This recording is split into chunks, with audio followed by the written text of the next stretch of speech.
subscribe now and press the bell icon. Never miss an update.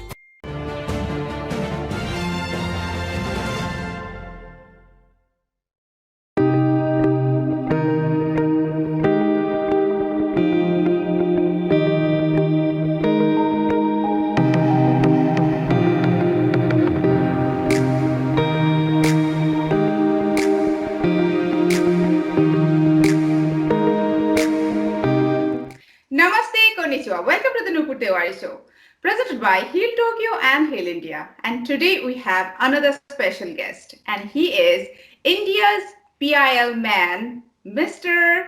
Advocate. Definitely, he is an advocate, Mr. Ashwini Upadhyay ji. Ashwini Upadhyay ji, आपको बहुत बहुत स्वागत है the Nupur Tiwari show में। Thank you Nupur जी, आपने मुझे बुलाया, थैंक यू। और सब जो लोग जापान में हैं सबको मेरा नमस्ते, सबको प्रणाम, नमस्ते। हाँ जी, क्योंकि ये पहला आपका मेरे शो में आप पहले बार आ रहे हैं और पूरे डायस्पोरा के तरफ से on behalf of entire Indian diaspora हम आपको स्वागत करना चाहेंगे। और जैसे सब लोग आपको जानते हैं इंडियाज PIL मैन से, और 2 दिन पहले हमारे रामनवमी थे, राम जी के इतना बड़ा उत्सव। तो आप इस बारे में भी बहुत सारे बात किए, राम राज्य, ठीक है। तो हम दर्शक जानना चाहेंगे ये राम राज्य है क्या? सबको भगवान राम सबको स्वस्थ रखे, सबको लंबी उम्र दे, सबको चिरायु बनाए, सबको शतायु बनाए। देखिए, जिस राम राज्य की हम कल्पना करते हैं अपने बातों में, हम किसी और राज्य की कल्पना नहीं करते। हम इवन कृष्ण राज्य की बात नहीं करते और किसी भी और राज्य, केवल राम राज्य की बात करते, क्योंकि राम राज्य अपने आप में बहुत ही एक यूनिक उसके फीचर रहे। जैसे भगवान राम के पहले तक उस भारत का मतलब जिसमें अफगानिस्तान, पाकिस्तान, बांग्लादेश, लंका सब कुछ हुआ करता था, मतलब अखंड भारत। हाँ। उस भारत में पॉलीगैमी थी, 2 शादियां हुआ करती थी। भगवान राम ने जैसे राजपाट संभाला, उन्होंने कहा कि नहीं, एक पति एक पत्नी, और इसका जिक्र वाल्मीकि रामायण में भी। और इसलिए और सबको क्लियर मैसेज देने के लिए भगवान राम, लक्ष्मण, भरत और शत्रुघ्न सबने एक एक विवाह किया। यही बात हमारा कॉन्स्टिट्यूशन भी कहता है। अनफॉर्चुनेटली आज भी हमारे देश में पॉलीगैमी चल रही है, पर्टिकुलर कम्युनिटी में पॉलीगैमी अलाउ भी है, जिसको मैंने सुप्रीम कोर्ट में चैलेंज किया हुआ है। और वो मामला पहले 3 जजों की बेंच सुन रहा था, अभी 5 जजों की बेंच को रेफर हो गया है। जो लोग दर्शक हैं, अगर पॉलीगैमी अश्विनी उपाध्याय करके गूगल पे करेंगे, उनको डिटेल मिलेगी। तो वो मेरा मैटर सुप्रीम कोर्ट में पेंडिंग। तो हम यही कहते हैं कि भारत में आप राम राज्य लागू करिए, क्योंकि राम राज्य जो हमारा कॉन्स्टिट्यूशन है, ये पूरी लगभग कुछ इसके जो कॉन्स्टिट्यूशन के हमारे पार्ट्स हैं वो वहीं से लिए गए, वेदों से लिए गए, पुराण से लिए गए। दूसरा, आज की डेट में हम पॉपुलेशन एक्सप्लोजन की बात करते हैं। भगवान राम के टाइम में पॉपुलेशन एक्सप्लोजन कोई समस्या नहीं थी, जनसंख्या इतनी बड़ी ज्यादा नहीं थी। लेकिन सोचिए, उस समय उन्होंने हमारे दो 2 चाइल्ड नाम लागू किया था, और जनता को क्लियर मैसेज देने के लिए भगवान राम, लक्ष्मण, भरत और शत्रुघ्न सबके केवल 2-2 बच्चे हैं। इसमें थोड़ा सा मेरा क्वेश्चन है कि राम जी के तो मतलब सीता जी जब प्रेग्नेंट थे तभी उनको भी वनवास में जाना पड़ा, तो हो सकता है कि वो रीजन थे कि उनके बस 2 ही बच्चे हुए। लेकिन लक्ष्मण, भरत, शत्रुघ्न के भी 2 ही 2 है। ये भी तो आप देखो, लक्ष्मण, भरत, शत्रुघ्न के भी 2 ही 2 है ना। तो ऐसे वो एकदम क्लियर सेट नॉर्म था, उन्होंने बनाया था। और पहले के टाइम में कोई कॉन्स्टिट्यूशन तो होता नहीं था, जो राजा करते थे पूरी प्रजा उसको फॉलो करती थी। भगवान राम इसलिए जो एकदम क्लियर मैसेज देने के लिए उन्होंने खुद अपने जो नियम बनाया उसको पहले अपने ऊपर लागू। इसी तरीके से उस अखंड भारत में यूनिफॉर्म एजुकेशन सिस्टम, पहले जातियां होती नहीं थी, केवल 4 क्लासेस थी, कास्ट नहीं थी, पहले क्लास थी, ब्राह्मण, क्षत्रिय, वैश्य, शूद्र। लेकिन पूरे उस अखंड भारत में जितने भी गुरुकुल चलते थे, एक तो उसमें चारों क्लासेस, जो चारों क्लास थे उनके बच्चे एक साथ पढ़ते थे। अलग अलग नहीं था कोई कि एक ब्राह्मण का अलग गुरुकुल होगा, क्षत्रिय का अलग गुरुकुल होगा, वैश्य का अलग गुरुकुल और शूद्र का अलग गुरुकुल, ऐसा कोई कॉन्सेप्ट नहीं। दूसरा, उस पूरे अखंड भारत के सभी गुरुकुल का जो करिकुलम था वो कॉमन था, कॉमन करिकुलम। अब अगर उसको हम अपने कॉन्स्टिट्यूशन से जोड़े, हमारा कॉन्स्टिट्यूशन भी कहता है कि सबको इक्वल अपॉर्चुनिटी मिलनी चाहिए। इक्वल अपॉर्चुनिटी तब मिलेगी जब हमारे देश में जो करिकुलम है, जो सिलेबस है, वो कॉमन होगा, यूनिफॉर्म होगा, इक्वल होगा। अनफॉर्चुनेटली तो हमारे ये देश जो आपने जो एजुकेशन सिस्टम के, तब क्या एजुकेशन सिस्टम की बात कर रहे हैं, गुरुकुल का जो कॉमन करिकुलम था, तो ये क्या वाल्मीकि रामायण में लिखा हुआ है ये? इसका इसका भी जिक्र है, वाल्मीकि रामायण, इसका भी जिक्र है। और वैसे भी आप देख लीजिए, जो प्रयागराज के निषाद राज थे और भगवान राम, ये बैचमेट थे। तो अगर अगर राजाओं के बच्चों का अलग गुरुकुल होता तो प्रयाग के निषाद राज उनके साथ कैसे पढ़ते? बड़ी सीधी सी बात है। ऐसे बहुत सारे एग्जाम्पल हैं। देखिए, हमारे तो वाल्मीकि, हमारे वेद पुराण और वाल्मीकि रामायण में बहुत सारे ऐसे एग्जाम्पल हैं, गीता में, जहां पे एक ही परिवार में एक भाई क्षत्रिय कहलाया, दूसरा ब्राह्मण कहलाया। ऐसे बहुत सारे एग्जाम्पल है जहां एक भाई वैश्य कहलाया, दूसरा भाई शूद्र कहलाया। क्योंकि हमारा उस समय सिस्टम ये था कि जो जैसा काम करेगा वो वही के उस क्लास का कहलाएगा। उदाहरण के लिए विश्वामित्र जी, राजा दशरथ, ये एक ही इनका जो फैमिली ट्री एक है, लेकिन विश्वामित्र जी ब्राह्मण कहलाए और राजा दशरथ क्षत्रिय कहलाए। अगर आप महर्षि वेदव्यास को देखें और भीष्म पितामह को देखें, इनका फैमिली ट्री एक है, लेकिन व्यास जी ब्राह्मण कहलाए और भीष्म पितामह क्षत्रिय कहलाए। ऐसे बहुत सारे एग्जाम्पल है। मतलब जो जैसे अपना काम चुना, उसी के ऊपर उसका कास्ट हो गया है। मतलब ऐसा नहीं है कि मैं ब्राह्मण की पुत्री हूँ इसलिए मैं ब्राह्मण हूँ, ऐसा नहीं, नहीं था। कास्ट तो था ही नहीं, कास्ट था ही नहीं, क्यों? क्लास था। तो वो क्लास चेंज हो सकता था। मतलब ब्राह्मण शूद्र कहलाता था, शूद्र का बच्चा जो है अगर वो ब्राह्मण वाला काम करेगा तो ब्राह्मण कहलाएगा।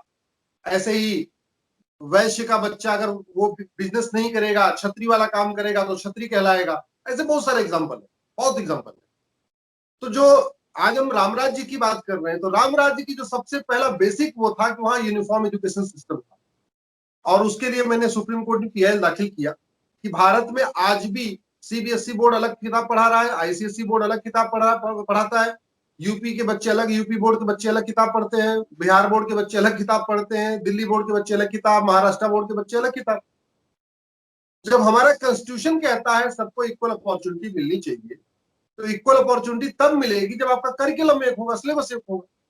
भाई एग्जाम आपने एक कर दिया, आईएएस का एक एग्जाम, आईपीएस का एक एग्जाम, मेडिकल का एक एग्जाम, इंजीनियरिंग का एक एग्जाम, लॉ का एक एग्जाम, आर्मी में जाने के लिए जो एनडीए का एग्जाम होता है वो भी एक एग्जाम। एग्जाम आपने बैंक में एक एग्जाम, रेलवे का एक एग्जाम, एग्जाम एक है लेकिन सिलेबस अनेक है, करिकुलम अनेक है। जब करिकुलम सिलेबस अनेक है तो उनको इक्वल अपॉर्चुनिटी कैसे मिलेगी? मान लीजिए आपने जेई का पेपर, इंजीनियरिंग का, मेडिकल का पेपर सीबीएसई पैटर्न पे सेट कर दिया, तो सीबीएसई के जो बच्चे हैं उनको तो ज्यादा अपॉर्चुनिटी मिलेगी। ICSE board, UP board, Bihar के बोर्ड के बच्चों को उतनी अपॉर्चुनिटी नहीं मिलेगी, इक्वल अपॉर्चुनिटी नहीं मिलेगी। इसलिए हमने कहा है कि जिस तरीके से भारत में वन नेशन वन टैक्स लागू हुआ है, जिसको जीएसटी कहते हैं, उसी तरीके से भारत में वन नेशन वन सिलेबस लागू होना चाहिए, वन नेशन वन करिकुलम लागू होना चाहिए, one nation one education board लागू होना चाहिए, सीबीएसई आईसीएसई सब मर्ज करके एक बोर्ड बना देना चाहिए। और जिस तरीके से भारत में जीएसटी काउंसिल है, बहुत सारे लोग कहते हैं कि ये कैसे होगा, तो उसका एग्जांपल मैं आपको दे रहा हूं। अभी एक जीएसटी पूरे देश का एक है, कॉमन है। उसके लिए कैसे क्या उसका जो मैकेनिज्म ये है कि एक जीएसटी काउंसिल बनी हुई है। जीएसटी काउंसिल में सेंट्रल गवर्नमेंट का जो फाइनेंस मिनिस्टर उसका चेयरमैन होता है और सारे स्टेट्स के जो फाइनेंस मिनिस्टर होते हैं उसके मेंबर होते हैं। हम ये कह रहे हैं कि उसी तरीके आप नेशनल एजुकेशन काउंसिल बना दीजिए या नेशनल एजुकेशन कमीशन बना दीजिए, जो उसको नाम देना दे दीजिए। जो सेंट्रल गवर्नमेंट का एजुकेशन मिनिस्टर होगा, जैसे यानी एचआरडी मिनिस्टर जो होगा, वो उसका चेयरमैन हो जाएगा। सारे स्टेट्स के एजुकेशन मिनिस्टर उसके मेंबर हो जाएंगे। जिस तरीके जीएसटी काउंसिल हर 3 महीने में बैठ के देखती रहती है कि अब किस चीज का कितना टैक्स तय करना है, वैसे नेशनल एजुकेशन काउंसिल जो होगी, वो एजुकेशन काउंसिल बैठेगी हर 3 महीने 6 महीने में और अपना रिव्यू करती रहेगी, भाई क्या पढ़ाना क्या नहीं पढ़ाना, केरल में क्या अच्छी चीज पढ़ाई जा रही है, बिहार में क्या अच्छी चीज पढ़ाई जा रही है, बंगाल में क्या अच्छी चीज पढ़ाई जा रही है, और वो सब मिला के कॉमन करिकुलम एनसीईआरटी डेवलप कर देगा और एनसीईआरटी किताब पूरे देश में लागू हो जाएगी। सबको सस्ती किताब मिलेगी, सबको अच्छी किताब मिलेगी, सबको इक्वल अपॉर्चुनिटी मिलेगी। जो एजुकेशन माफिया पूरा हाईजैक करके रखे सिस्टम, एजुकेशन माफिया यहाँ से गायब हो जाएंगे। कोचिंग माफिया जो भारत में एक तरीके से पैरेलल अपना एक एजुकेशन सिस्टम चला रहे हैं, कोचिंग माफियाओं की दुकान बंद हो जाएगी, बुक माफियाओं की दुकान बंद हो जाएगी, और ब्राह्मण, क्षत्रिय, वैश्य, शूद्र, हिंदू, मुसलमान सबको इक्वल अपॉर्चुनिटी मिलेगी, सबकी एक जैसी किताब पढ़ेंगे। जब एक जैसी किताब पढ़ेंगे तो निश्चित रूप से यूनिटी, इंटीग्रिटी देश की मजबूत होगी, सबकी फ्रेटर्निटी, भाईचारा आपस का बढ़ेगा। जो भेद बना हुआ है कि भाई वो अमीर आदमी का बच्चा 10,000 रुपए फीस देता, उसकी किताब अलग होती है, गरीब आदमी बेचारा 500 रुपए किताब देता, उसकी किताब अलग होती है। तो दोनों में जो क्लास डिवीजन बना हुआ है, elite class, middle class, lower class, higher class, ये जो इतने सारे आपके डिवीजन बने हुए हैं और उसका असर उनके बच्चों पे पड़ता है, वो बच्चों के अंदर खत्म हो जाएगा इसका। और ये इम्प्लीमेंटेबल है। भारत में जितने भी केंद्रीय विद्यालय हैं थ्रू आउट द कंट्री, उनका सिलेबस एक होता है, करिकुलम एक होता है, और इवन उनका स्कूल का जो यूनिफॉर्म है, स्कूल का जो ड्रेस है, वो भी कॉमन होता है। तो ये उससे क्या होता है कि केंद्रीय विद्यालय में पढ़ने वाले बच्चे, चाहे वो लोअर इनकम ग्रुप के हैं, मिडिल इनकम ग्रुप के हैं, हायर इनकम ग्रुप के हैं, या एलिट क्लास के हैं, सब एक जैसा रहते हैं, एक जैसा सोचते हैं, एक दूसरे से मिलकर रहते हैं। बाकी प्राइवेट में इतनी ज्यादा जो है इंफीरियरिटी कॉम्प्लेक्स आ जाता है। कोई कह रहा है कि हमारा बच्चा, हम तो 10,000 रुपए फीस देते हैं, कोई कह रहा है हम तो 2,000 रुपए देते हैं।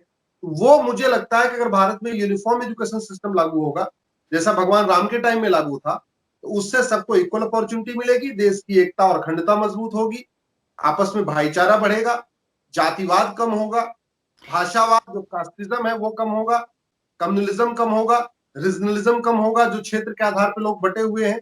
इसका बहुत फायदा होने वाला है। इसलिए हमारा ये मानना है कि सबसे पहले देश में यूनिफॉर्म एजुकेशन सिस्टम लागू करना चाहिए। भारत में एजुकेशन माफिया, कोचिंग माफिया और बुक माफिया बहुत पावरफुल है। इनफैक्ट ये लीकर माफिया से, शराब माफिया से भी ज्यादा पावरफुल। वो होने नहीं दे रहे, एक पूरा उनका सिंडिकेट है। और ये जो एजुकेशन माफिया केरल का हो या हरियाणा का, ये सब आपस में मिले हुए हैं।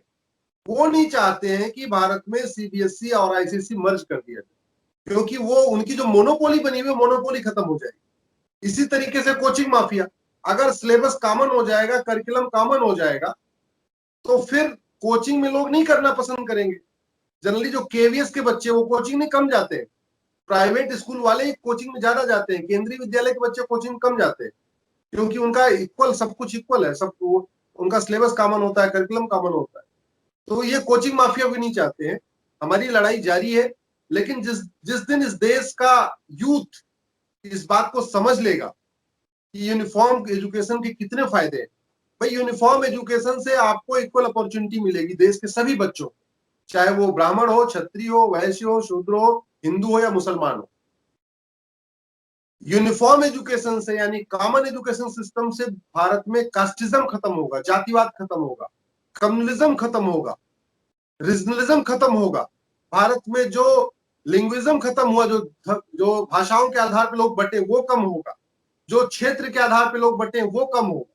तो जातिवाद, भाषावाद, अलगाववाद, कट्टरवाद, ये सब चीजें कम हो जाएंगी जिस दिन यूनिफॉर्म एजुकेशन सिस्टम लागू हो जाएगा।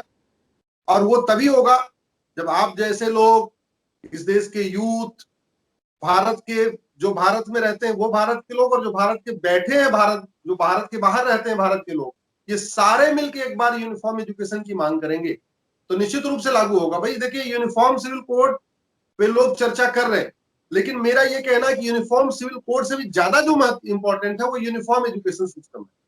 तो जिस दिन इस पे चर्चा हो जाएगी, निश्चित रूप से, जब कहते नहीं, जब एक बार जन दबाव बनता है तो सरकार उसको लागू करती है। और अगर इस सरकार में यूनिफॉर्म एजुकेशन सिस्टम नहीं लागू हो पाएगा तो कभी नहीं हो पाएगा, ये भी मैं आपको बता दूं। मोदी जी के नेतृत्व में जो गवर्नमेंट है, ये इतनी सेंसिटिव गवर्नमेंट है, ये लोगों की पल्स को समझती है।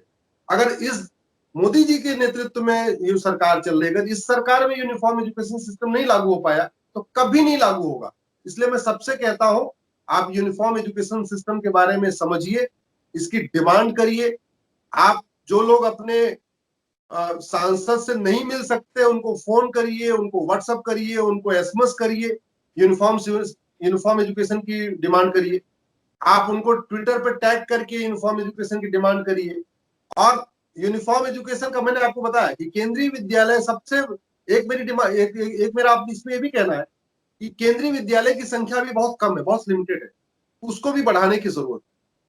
कम से कम जितने भी तहसील है भारत में, करीब 4000 से ज्यादा तहसील हैं, सभी तहसील में एक एक केंद्रीय विद्यालय जरूर खोलना चाहिए। जब केंद्रीय विद्यालय सभी तहसील में खुल जाएगा तब लोगों को समझ में आएगा कि ये यूनिफॉर्म एजुकेशन सिस्टम का फायदा क्या है। तो इसलिए हमने उस पर भी पीएल फाइल किया कि हर एक तहसील में एक केंद्रीय विद्यालय खोला जाए। और सुप्रीम कोर्ट ने सरकार को डायरेक्शन दिया है कि वो 3 महीने के अंदर इस पर विचार करे और विचार करके डिसाइड करे कि क्या वो खोल के, मतलब किस तरीके से इसको आगे, सिस्टम को आगे बढ़ाएंगे, किस तरीके से वो 3 खोलेंगे हर तहसील में, वो मैटर भी चल रहा है। अच्छा, तो सुप्रीम कोर्ट ने ऑलरेडी सरकार को दे दिया है आदेश इसके ऊपर काम करने के लिए। हाँ, बोला 3 महीने के अंदर आप इस पे एक फ्रेमवर्क बनाए, इसके अपना एक्शन प्लान बना के बताएं कि क्या करना है, कैसे करना है। ये तो बहुत अच्छी बात है, क्योंकि जैसे आपने बताया केंद्रीय विद्यालय हर जगह पे होना चाहिए। एक्चुअली जहाँ पे मैं हूँ वहाँ पे बहुत दूर दूर तक केंद्रीय विद्यालय नहीं है, पूरे अभी एक बना है। तो डेफिनेटली केंद्रीय विद्यालय अगर होगा तो जैसे एक ही एजुकेशन सिस्टम है और यूनिफॉर्म एजुकेशन सिस्टम हो जाएगा, सभी एक ही जगह से एक बॉन्ड हो जाएगा कि चलो हम एक ही स्कूल से, जो यहाँ पे जापान में हमें देखने को मिलते हैं। यहाँ पे एक ही पूरे गवर्नमेंट एजुकेशन है यहाँ पे पूरी तरह, और एक ही स्कूल में सब जाते हैं, चाहे वो कोई भी किसी बिजनेसमैन के बेटे हो कि डॉक्टर के बेटे हो, कोई भी एक ही स्कूल में जाता है। So they don't have that feeling कि मैं कहाँ पे मेरा पिता क्या करते हैं या उसके पिता क्या करते हैं। They know that school where will be going. So this is I think this is the same system we should have, as you said the Ram Rajya. देखिए, ये जापान में यूनिफॉर्म एजुकेशन सिस्टम है, सिंगापुर में यूनिफॉर्म एजुकेशन सिस्टम है, even America में uniform education system लगभग पूरे America में हो चुका है। आपके फ्रांस में यूनिफॉर्म एजुकेशन सिस्टम है। चाइना में तो बहुत पहले से, जब से वो 1950 में उसने यूनिफॉर्म एजुकेशन, चाइना ने बड़ा इंटरेस्टिंग काम किया। हम लोग 1947 में आजाद हुए, चाइना हमसे 2 साल के बाद जापान, वहां पे जापान का काफी बड़े एरिया में जापान का वहां पे राज चलता था, जापान से आजाद हुआ। चाइना ने 1950 में 2 बड़े इंपॉर्टेंट काम किए। पहला काम किया, पूरे देश में यूनिफॉर्म एजुकेशन सिस्टम लागू किया। दूसरा, पूरे देश में यूनिफॉर्म सिविल कोड लागू किया। और तीसरा जो इंपॉर्टेंट काम किया, पूरे के पूरे चाइना में 2 चाइल्ड लॉ, हम दो हमारे दो, जनसंख्या नियंत्रण कानून, ये काम उन्होंने किया। जितना मैंने एग्जामिन किया, जितना मैंने स्टडी किया चाइना के बारे में, मेरी अपनी ओपिनियन ये है कि चाइना के सुपर पावर बनने में ये 3 ही कानून सबसे इंपॉर्टेंट। आज की डेट में जो चाइना इतना पावरफुल हो गया, वर्ल्ड पावर बन गया, विश्व महाशक्ति बन गया, पूरी तरीके से सेल्फ रिलायंट हो गया है, पूरी तरीके से उसने कट्टरवाद को खत्म कर दिया है। चाइना के अंदर जातिवाद को लगभग खत्म कर दिया।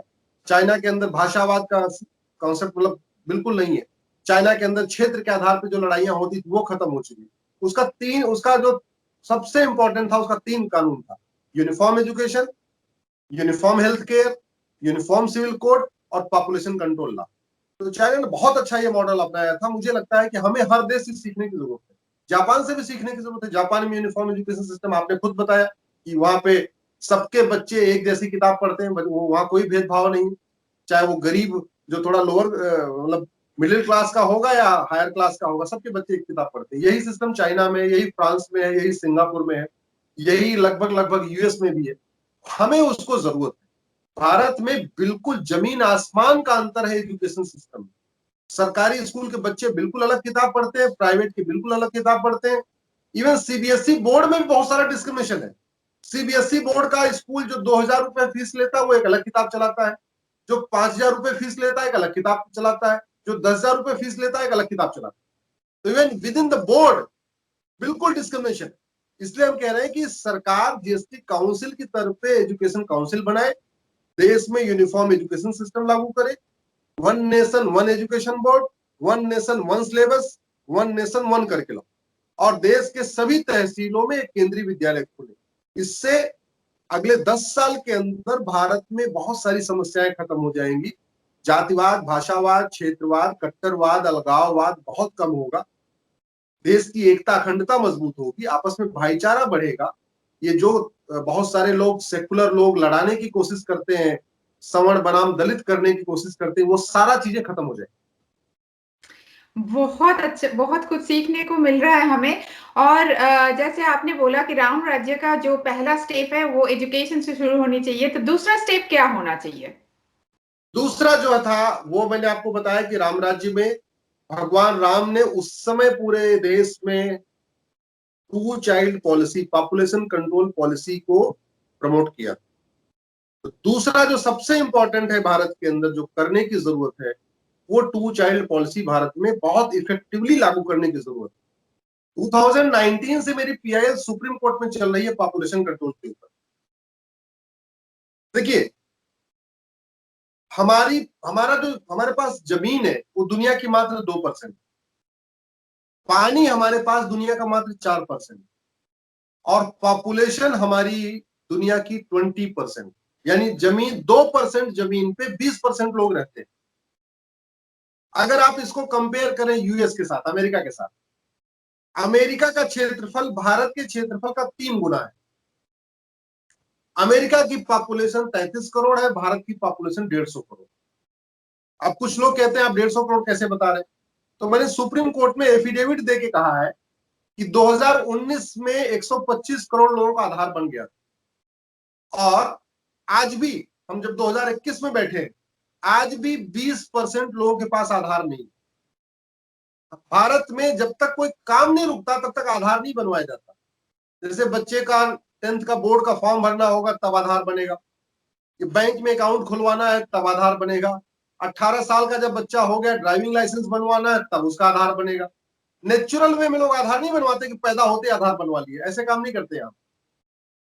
तो 125 करोड़ आधार वाले, 20% बिना आधार वाले, तो टोटल जो जनसंख्या 20%, 125 करोड़ का 20% का मतलब 25 करोड़। तो 125 करोड़ और 25 करोड़ 150 करोड़, तो जनसंख्या हमारी 150 करोड़ है। अमेरिका की पॉपुलेशन 35 करोड़, भारत की पॉपुलेशन 150 करोड़, लगभग अमेरिका का 5 गुना। अमेरिका का क्षेत्रफल हमसे हमसे 3 गुना है। अगर आप जो पर डे बच्चे पैदा हो रहे हैं, पॉपुलेशन कंट्रोल का जो स्पीड है, पॉपुलेशन एक्सप्लोजन की स्पीड, उसको देखिए। अमेरिका में पर डे 10,000 से 11,000 बच्चे पैदा होते हैं, 10 से 11 के बीच में, जबकि उनका क्षेत्रफल हमसे 3 गुना है। भारत में पर डे 70,000 बच्चे पैदा होते हैं, 70,000, 71,000, 70,000, 71,000, ऐसे कुछ इस तरीके से पैदा होते हैं। तो पॉपुलेशन की ग्रोथ का जो रेट है वो हमारा अमेरिका से 7 गुना ज्यादा है। एरिया हमारा 1/3 है, पॉपुलेशन ग्रोथ का रेट अमेरिका से 7 गुना है। अब अभी आप इसको अगर चाइना से कंपेयर करें, चाइना का जो क्षेत्रफल है, चाइना का एरिया भी भारत से 3 गुना ज्यादा है। चाइना का पॉपुलेशन 144 करोड़, हमारा पॉपुलेशन 150 करोड़। हालांकि कागजों पे, पेपर्स में, ऑन रिकॉर्ड अभी भी लोग चाइना को नंबर 1 कहते हैं, मोस्ट पॉपुलेटेड कंट्री कहते हैं। लेकिन मैं आपको आंकड़े जो बता रहा हूं उसके हिसाब से आप देखिए तो वास्तव में भारत दुनिया का नंबर 1, चाइना नहीं, नंबर 1 नहीं है। और फिर चाइना का क्षेत्रफल हमसे 3 गुना, हमारा चाइना से 1/3, और हमारी पॉपुलेशन 150 करोड़, चाइना की 144 करोड़। अगर पर डे के हिसाब से देखें तो पर डे भारत में, पर डे चाइना में 45,000 से 46,000 बच्चे पैदा हो, भारत में पर डे 70,000 से 71,000। यानी पर डे जो हमारे बच्चे पैदा हो रहे हैं वो चाइना का 1.5 गुना बच्चे पैदा हो रहे हैं। तो इसलिए अगर रूट कॉज एनालिसिस करें भारत की, जो जितनी प्रॉब्लम्स है उनकी अगर रूट कॉज एनालिसिस करें तो 50% से ज्यादा प्रॉब्लम्स का रूट कॉज है वो पॉपुलेशन एक्सप्लोजन है। Air pollution, water pollution, noise pollution, सबका रूट कॉज जो है वो पॉपुलेशन एक्सप्लोजन।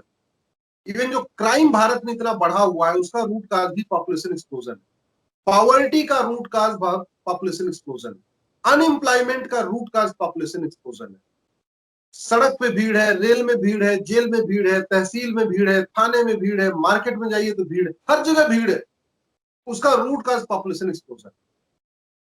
जब तक सरकार 2 करोड़ लोगों के लिए घर बनाएगी तब तक तो 10 करोड़ बेघर और पैदा हो जाएंगे।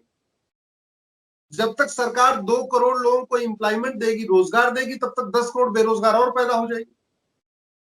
जब तक सरकार 2 करोड़ लोगों के लिए हॉस्पिटल बनाएगी, तब तक 10 करोड़ लोग और हॉस्पिटल में पहुंचने की तैयारी करेंगे। तो इस तरीके से हमारे देश में तो गरीबी खत्म नहीं हो सकती। एग्जैक्टली अभी इस समय 80 करोड़ लोगों को फ्री का अनाज दिया जा रहा है भारत में, 80 करोड़। अब 80 करोड़ लोगों को मुफ्त में अनाज इस समय देना, बांटना पड़ रहा है। मैं तो आप जो लोग देख रहे हैं, मैं उनसे रिक्वेस्ट करूंगा, आप खुद तय करिए, ये राष्ट्रीय गर्व की बात है या राष्ट्रीय शर्म की बात है, जहां 80 करोड़ लोगों को मुफ्त में अनाज देना पड़ रहा है इस 21st सेंचुरी। अच्छा, एरिया हमारा 2% है, पॉपुलेशन हमारी दुनिया की 20% है। तो अब हो क्या रहा है कि लोगों को पर्याप्त गेहूं, चावल, दाल मिलता रहे, वो फुलफिल करने के लिए खेतों में केमिकल खूब डाला जा रहा है। अब सब्जी में भी खूब केमिकल पड़ रहा है, गेहूं, चावल, दाल में भी खूब केमिकल डाला जा रहा है पैदा करने के लिए, चूंकि उनको पैदावार बढ़ानी है। तो उसकी वजह से सब कुछ जहरीला हो गया। हमारा आटा जहरीला, हमारा चावल जहरीला, हमारी दाल जहरीली, हमारी सब्जी जहरीली, हमारा दूध जहरीला। चूंकि दूध की भी डिमांड पूरी नहीं हो पा रही है, तो भैंस को इंजेक्शन लगाया जा रहा है, गाय को इंजेक्शन लगाया जा रहा है, तो जो दूध है वो भी प्योर नहीं आ रहा है। तो दूध भी प्योर नहीं, घी भी प्योर नहीं, चावल, दाल, अनाज आपके प्योर नहीं, सब्जियां आपकी पूरी केमिकल उसमें मिली हुई है। तो इसकी वजह से बीमारियां बढ़ रही हैं। और कैंसर जैसी बीमारियां भी आपके एयर पोल्यूशन से बढ़ती हैं, आपके जो खाने में जो आपके इतना केमिकल यूज हो रहा है उसमें से कैंसर जैसी बीमारियां हो रही। तो जो इस रेशियो में बीमारी बढ़ रही है, उसका भी मूल कारण यही है कि हम डिमांड इतनी ज्यादा है दूध की, वो फुलफिल नहीं कर पा रहे। अनाज की इतनी ज्यादा डिमांड है, फुलफिल नहीं कर पा रहे। सब्जी की इतनी ज्यादा डिमांड है, फुलफिल नहीं कर पा रहे। फुलफिल नहीं कर पा रहे हैं तो उसमें जहरीला केमिकल डाल रहे, यूरिया, ये वो दुनिया भर की उसमें खादें डाल रहे, और वो जो खाद जा रही है वो हमारे शरीर में आ रही है। तो बीमारियों का जो सबसे बड़ा कारण, भारत में इतने लोग बीमार हो रहे हैं, कैंसर से, डायबिटीज से, फेफड़े खराब हो रहे हैं, अब किसी को स्किन की डिजीज हो रही है, दुनिया भर की, उसका जो रूट काज है वो है पॉपुलेशन एक्सप्लोजन। तो इस तरीके से आप देखिए कि भारत एक पूरी तरीके से एक बहुत ही बुरे दौर में पहुंच चुका है। अभी भी अगर पॉपुलेशन कंट्रोल लॉ नहीं बनाया जाएगा और इफेक्टिव नहीं बनाया जाएगा, तो इस देश में बहुत आने वाले 10 साल के बाद स्थिति बिल्कुल आउट ऑफ, जैसे कोविड के टाइम में स्थिति आउट ऑफ कंट्रोल हो चुकी है, लोगों को बेड नहीं मिल रहे, हॉस्पिटल में जगह नहीं मिल रही। 10 साल के बाद ये रूटीन में यही हालत होगी, बिल्कुल जगह नहीं मिलेगी। इतना ज्यादा पॉपुलेशन हो चुका होगा इस स्पीड से। भाई 1 साल से कोविड का टाइम चल रहा है, अब इस 1 साल में भारत के अंदर सब कुछ बंद था, लेकिन बच्चे पैदा होने बंद नहीं थे। 70,000 बच्चे पर डे का मतलब होता है कि 1 साल के अंदर 365 दिन के अंदर लगभग 2.5 करोड़ से ज्यादा बच्चे। तो जबकि इंडिया में सब कुछ लॉकडाउन चल रहा था, 2.5 करोड़ लोग और आ गए।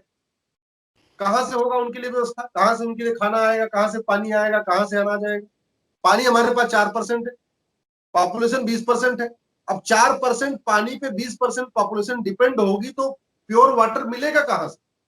फिर वाटर भी कंटेमिनेटेड होगा, लोग नदियों का पानी पिएंगे, एकदम गंदा पानी पिएंगे, मजबूर हो जाएंगे, अच्छा पानी उनको नहीं मिलेगा। तो न लोगों को प्योर ऑक्सीजन मिल पा रही है, न प्योर वाटर मिल पा रहा है, न प्योर उनको फूड मिल पा रहा है, न प्योर उनको मिल्क मिल पा रहा है। रूट काज है पॉपुलेशन एक्सप्लोजन। इसलिए हमारी बहुत अच्छी तरह से आपने इसे एक्सप्लेन किया कि हमें राम राज्य बनाने के लिए भारत को क्या करना चाहिए। पहले तो एजुकेशन, उसके बाद पॉपुलेशन। मुझे लगता है कि दोनों एक ही साथ करना चाहिए, क्योंकि एजुकेशन और पॉपुलेशन दोनों एक साथ नहीं करेंगे तो दोनों बैलेंस टूट जाएगा। और सचमुच मुझे लगता है कि दर्शक जो लोग देख रहे हैं आज, उन लोग बहुत ज्यादा एनलाइटन हो गए कि सचमुच क्या मतलब वो लोग भी 2 बार सोचेंगे कि हमें 1 बच्चा पैदा करूं या 2 बच्चा पैदा करूं। कि आपने इतने अच्छी तरह से एक्सप्लेन किया। तो दर्शक के लिए मैं बोलना चाहूंगी कि आपके अगर कोई भी क्वेश्चन हो अश्विनी जी के लिए, तो डेफिनेटली हमें लिख के बताइए, क्योंकि अश्विनी जी फिर से आने वाले हैं हमारे साथ। ऑल द क्वेश्चन आप हमें कमेंट बॉक्स में लिखिए। और जैसे आप लोगों को अश्विनी जी ने बताया राम राज्य कहाँ से शुरू होना चाहिए, तो चलिए सब मिलके वही करते हैं। सरकार के ऊपर प्रेशर डालते हैं कि ये तो जरूर होना चाहिए, है ना अश्विनी जी? बिल्कुल बिल्कुल। हाँ, तो दर्शक फिर से अश्विनी जी हमारे बीच होंगे आपके क्वेश्चन के आंसर सहित। तो जरूर लिखिए आपका क्वेश्चन, और मैं आपके साथ कल फिर से आने वाली हूँ, शक्ति वुमेन हु फॉट ऑड्स। तो आज के लिए यही तक। अश्विनी जी बहुत बहुत धन्यवाद आपको टाइम देने के लिए, और चलिए सब मिलके राम राज्य बनाते हैं फिर भारत को। बिल्कुल बिल्कुल।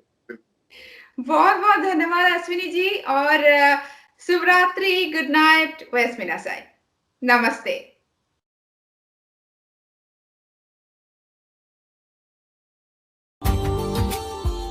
Subscribe now and press the bell icon. Never miss an update.